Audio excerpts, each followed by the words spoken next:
అందరికీ నమస్కారాలు. ముఖ్యంగా వెలుగొండ ప్రాజెక్టు వల్ల నష్టపోతున్న రైతులందరికీ కూడా మళ్ళీ పునరావాసం కల్పించడానికి మనం ఈరోజు ఈ కార్యక్రమాన్ని ఏర్పాటు చేసుకున్నాం. నేను ఎప్పుడు కూడా ఇప్పుడే కాదు, నేను మొదటి నుంచి అభివృద్ధి జరగాలి.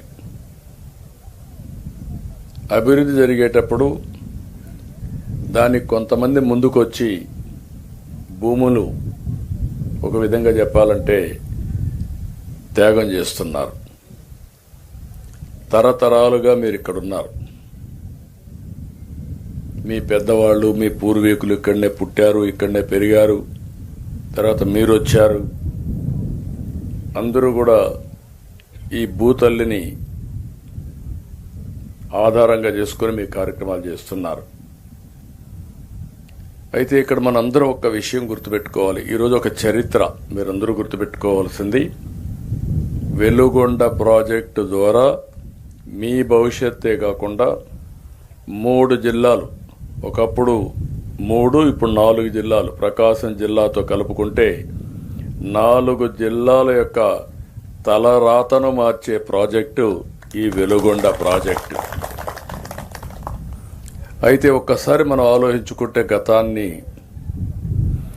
ఇప్పటికి కూడా ఈ ప్రాంతంలో నీరన్నీ పాతాళానికి వెళ్ళిపోయినాయి. మనం తాగే నీళ్లన్నీ ఫ్లోరైడ్ నీళ్లు తాగుతున్నాం. దానివల్ల చాలా మందికి ఆరోగ్య సమస్యలు.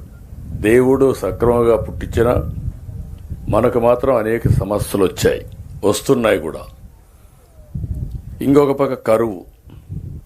అనేక సందర్భాల్లో మార్కాపూర్ ప్రాంతం అంటే ఇది ఒక కరువు ప్రాంతం, అన్ని విధాల ఇబ్బంది పడే ప్రాంతం వచ్చింది. ఈరోజు ఒక్కోసారి చరిత్ర, అప్పుడప్పుడు కొంతమంది యుగ పురుషులు పుడతారు. ఒకప్పుడు కృష్ణా నదీ జలాలు ఈ ప్రాంతాలకు వస్తాయని ఎవరు కలగూడగనలేదు.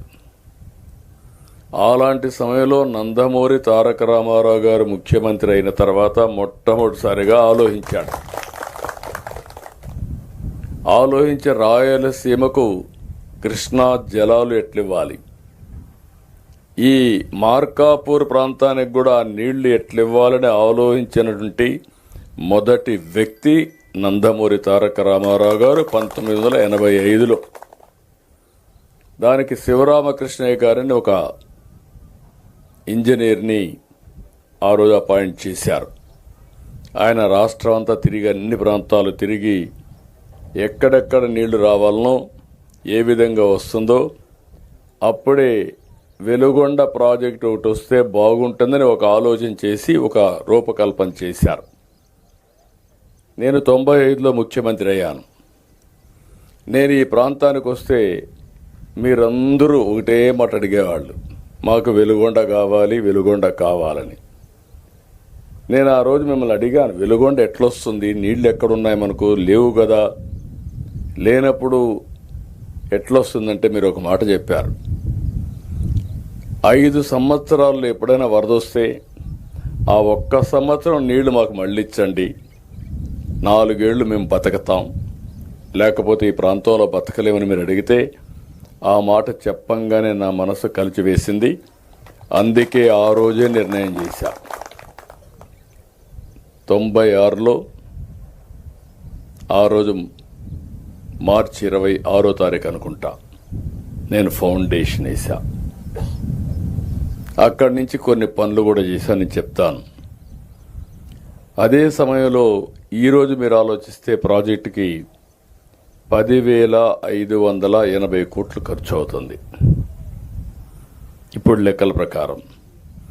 ఇప్పటికే 6,736 కోట్లు మనం ఖర్చు పెట్టాం. ఇంకా 3,844 కోట్లు ఖర్చు పెట్టాలి. నిన్న మొన్నే మనం 759 కోట్లు ఖర్చు పెట్టాం. ఈరోజు 900 కోట్లు రైతులకు పేదవాళ్లకి పునరావాసం చేయడానికి R&R ఇవ్వడానికి శాంక్షన్ చేయడమే కాకుండా ఒకేసారి 300 కోట్లు ఈరోజు రిలీజ్ చేస్తున్నాం. సాయంత్రానికి మీ బ్యాంక్ అకౌంట్కి వస్తుంది. అకౌంట్కి వెళ్ళిపోయిందా? ఓకే, ఈరోజు రేపు ఆర్బీఐ హాలిడే అంట. డబ్బులు మీ అకౌంట్కి రిలీజ్ చేశాం. సోమవారం మీరు వెళ్ళి మీ అకౌంట్లో డబ్బులు తీసుకునే అవకాశం కూడా ఉంటుంది. ఉండడం కాదు, 100% మీ అకౌంట్లో సోమవారం డబ్బులు ఉంటుంది.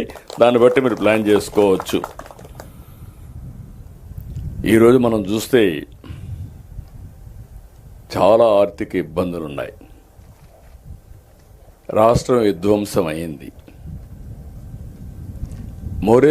రాష్ట్రం యొక్క మొరేల్ ఆఫీసర్స్ పనిచేయడానికి కూడా ఇష్టపడే పనిచేసి లేరు. ఎక్కడ చూసినా లా అండ్ ఆర్డర్ అయితే అధపాతాళానికి పోయింది.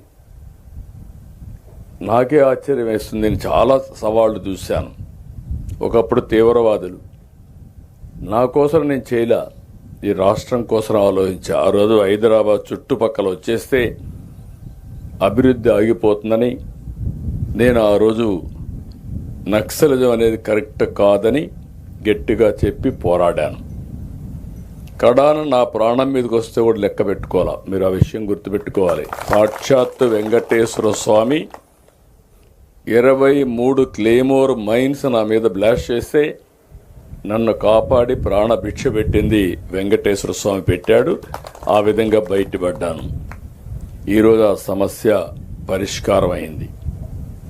1924లో లా అండ్ ఆర్డర్ మొత్తం విచ్ఛిన్నం అయిపోయింది. అలాంటి పరిస్థితులు, ఒక పక్క లా అండ్ ఆర్డర్ సమస్య, ఒక పక్క 10 లక్షల కోట్ల రూపాయల అప్పులు, ఇంకొక పక్క సంక్షేమానికి కూడా ఆదాయం రాని పరిస్థితి. పెట్టుబడులు పెట్టలేదు, సంపద సృష్టించలేదు. దీనివల్ల ఆదాయం కూడా తగ్గిపోయే పరిస్థితి వస్తే అవన్నీ కరెక్ట్ చేస్తూ వచ్చాను. మీకు అందరికి ఒక మాట చెప్పాను. ఎన్ని కష్టాలున్నా సంక్షేమం, అభివృద్ధి, సుపరిపాలన ద్వారా మీకు న్యాయం చేస్తానని చెప్పి దానికి కట్టుబడి ఈ 2 ఏళ్లు పనిచేసాం. 3,844 కోట్ల రూపాయలు ఈరోజు మనం ఖర్చు పెట్టాలి. 759 కోట్లు ఖర్చు పెట్టాం. ఇంకొక పక్కన మీరు ఒకసారి చూస్తే ఫేజ్ 1 1938 కోట్లు అవుతుంది. ఫేజ్ 2 1906 కోట్లు అవుతుంది. ఈరోజు నేను వచ్చింది కూడా ఇప్పుడు 2వ వచ్చాను. మా రామానాయుడు అయితే ఇక్కడే ఉంటాడు. ఒకసారి అనుకుంటే ఇంకా ఎనిక్కిపోడు. మొన్న మీరు చూశారు, పుట్టినరోజు కూడా ఇక్కడే చేసుకున్నాడు. ఆ యొక్క టన్నల్లోకి వెళ్ళాడు. అక్కడ భయంకరమైన పరిస్థితులున్నా అక్కడే ఉండి నాయకత్వాన్ని ఇచ్చిన నాయకుడు నిమ్మల రామానాయుడు గారు. ఇది కానీ మనం చేయగలిగితే ఇప్పుడు ఏమవుతుందంటే దీని మీద మళ్ళీ నెక్స్ట్ ఇయర్కి 2027కి మిగిలిన వర్కులు కూడా పూర్తి చేస్తాం. ఇక్కడ మీరు ఒక విషయం గుర్తుపెట్టుకోవాల్సింది ఏంటంటే, ఇలాంటి సందర్భంలో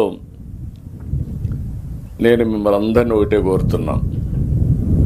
ఎవరైతే ఈరోజు త్యాగాలు చేశారో మీ త్యాగాలు ఊరికే పోవు.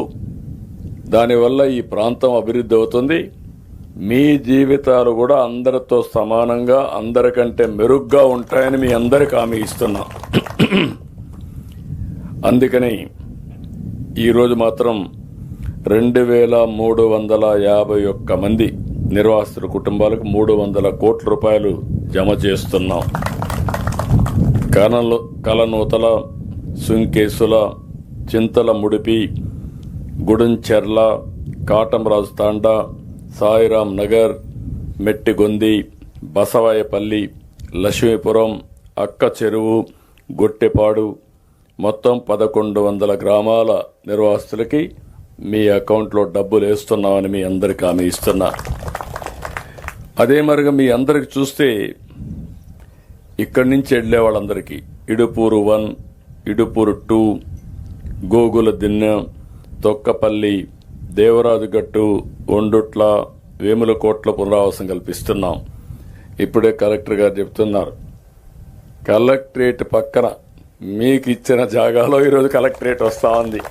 మీరు అవి ఒక కాలనీ అంటే ఇది అరుదైన అనుభవం.